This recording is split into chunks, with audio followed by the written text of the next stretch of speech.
Hello, good morning everyone.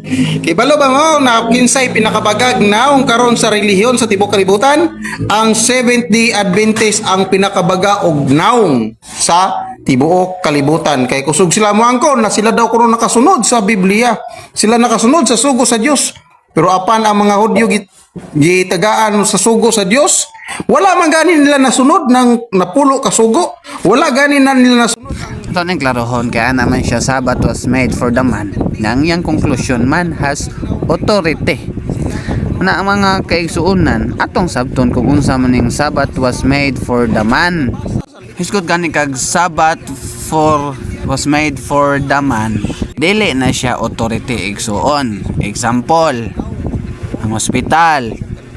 Ang gobyerno maghimo sila og hospital para sa mga masakiton. Ang purpose para makapatambal ang mga masakiton. Pero dili ang masakiton mo'y tag-iya sa hospital. Dili sila magbuot. In the same way, Sabbath was made for the man. Purpose close na siya mga kaigsuunan. Nga ang Sabbath, gipasabot, ang Sabbath gibuhat siya alang sa tawo.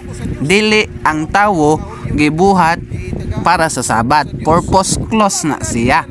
Ngaman, kay aron ang tawo igabot sa adlaw nga igpapahulay, makapaduol sa Ginoo. So purpose close na siya.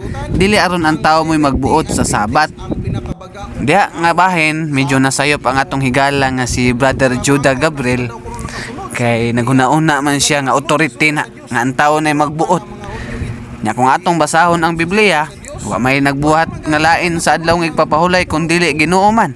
Genesis kapitulo 2 bersikulo 2 ngadto sa 3. Ang Ginoo mipahulay, nagpanalangin og nagbalaan sa adlaw nga igpapahulay. So ang purpose nganong gibuhat nas Ginoo aron kita nga tawo makapahulay, dili arong atong panag-iyahan ang adlaw nga igpapahulay. So hinaot nga nasabtan nato mga kaigsunan, mayong adlaw kanatong tanan.